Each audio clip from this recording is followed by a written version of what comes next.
Hey everyone, welcome back to another video. Today I'm going to be going through the top narratives for Masters Tokyo, being like just like storylines, like how certain teams are going to do with like certain like I guess asterisks around their play or like certain narratives about this team in the past and how that's going to affect this tournament, stuff like that.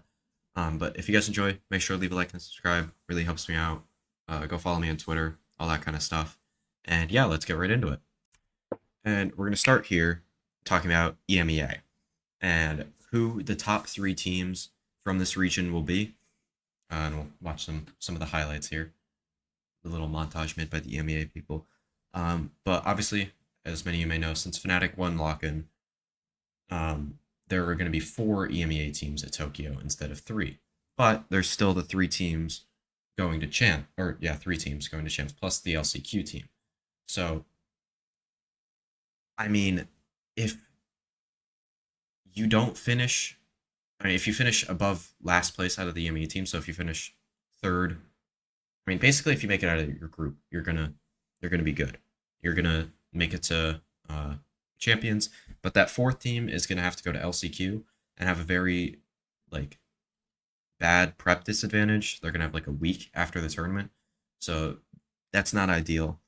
And you want to be one of those three teams going to champs, and you don't want to have to go through LCQ, even if an EMEA team wins Masters, it's really not looking good for you at that tournament. So it's going to be really important to see which teams make it to champions. And yeah.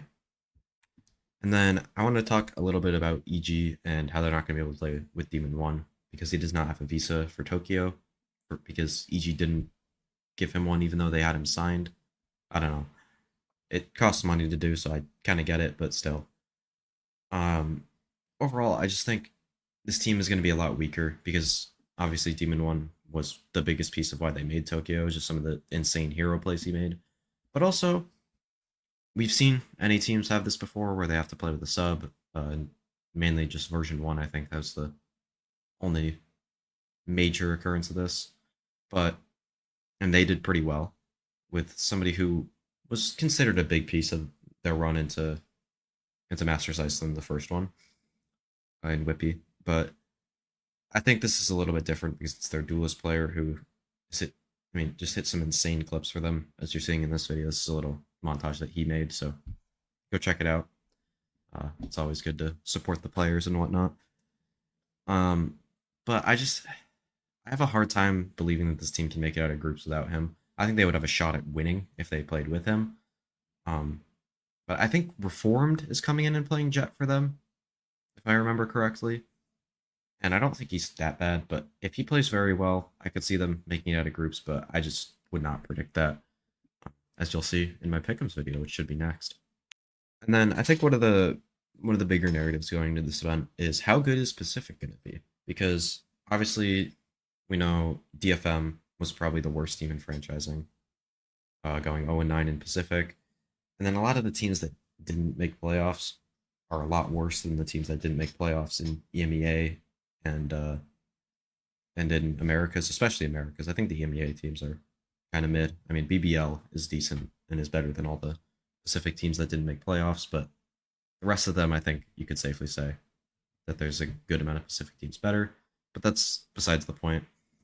DRX is looking a lot weaker than they have in the past, which is a very bad sign for this region. But I mean, Paper X looked really solid, especially in this game. This is the finals here, and it kind of shows that we might be getting a new like king in Pacific, like a new best team. Obviously, DRX has been that at every event since, like except for Copenhagen, I think, and I guess Champions.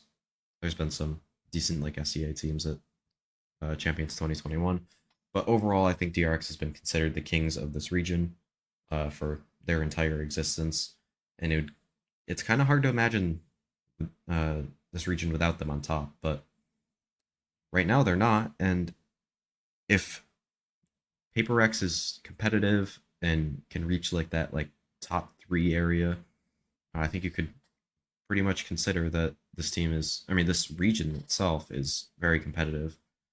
But there's a chance that they don't, and if they don't, then that's a really really bad sign for Pacific as a whole, especially the teams that didn't make Tokyo.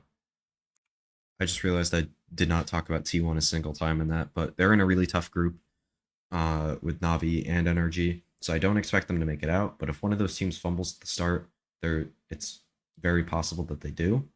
Um, and I think if that happens, it proves that this region isn't just a two-team region, and that T1 can compete. But I think they're the most like the biggest wild card out of all these teams, because you could tell that they have flaws, but I think a lot of their structure is really nice, and I think there is a chance that they do perform very well. But I just don't think their individuals are at a good enough level to like really take games off of Energy and Navi, especially if Navi is playing at their peak. And last up here, we have how competitive will China be as a region? I think this is also another big one. I think if they're super competitive, it could completely change how this tournament goes, and also show that the level of Valorant around the world is absurd right now. But overall, I wouldn't say China hasn't been competitive at all, but I think they're yet to win a match at an international event like EDG at Champions. They played a pretty close game with Paper Rex. They took a map off them, and then they added. This was a decent game against Liquid. It wasn't anything crazy. Like Breeze was close, map 2, sure, but Bind wasn't very close at all. And then they go out and won against 100 Thieves in a very close game. But in that same tournament, we had FPX go out against Carmine Corps. Not the best showing from them, I will say. And then we have to go back to actually this tournament. They go up against T1 first, which I think is actually a fairly winnable game for EDG if T1 kind of plays with some land nerves. Also, another thing to add to the Pacific talk that I forgot to talk about. So this is winnable, but I don't see them winning this game no matter what. And then it would drop them down to here and probably play the other one of these teams, which I don't think they would win either. I mean, maybe they could do some stupid shit against Navi and win, but this team just has no structure. They have some great individuals, and they won't really play with too much pressure. So I could see them winning a match, but I don't think EEG is going to make it out. And then ASE is just worse, doesn't have as good individuals, maybe a little bit better decision making, but this group's a lot harder for them. I don't see them even beating EG in this group personally. So overall, I just don't think China's going to be that competitive, as you'll see in my pick'ems. But if they are, it could completely change the scope of this tournament. So that's going to be it for the video. If you guys have anything else that you think is like super interesting about this tournament, obviously there's like some smaller things that I'm not going to talk about because these are just like wide scope narratives and stuff that you need to watch out for to go into Tokyo. But yeah, if you guys enjoyed, make sure to leave a like and subscribe. Really helps me out. This is going to be my second to last video before Tokyo. Obviously, next is my pick'ems, the big video. I'm going to be super tryharding these pick'ems, so make sure to stay tuned for that. They'll be going up in the next few days, maybe tomorrow. I don't know. We'll see. Definitely before the first game here. It'll probably be like, what's today? The 3rd when I'm recording this? It'll probably be around like the 6th or 7th. I might try to make another video between then and Tokyo, but probably not. I mean, this is kind of just scrap together idea that I just made today, and I think it turned out pretty well, personally. But yeah, let me know what you guys thought in the comments below, and I'll see you in the next one. Peace.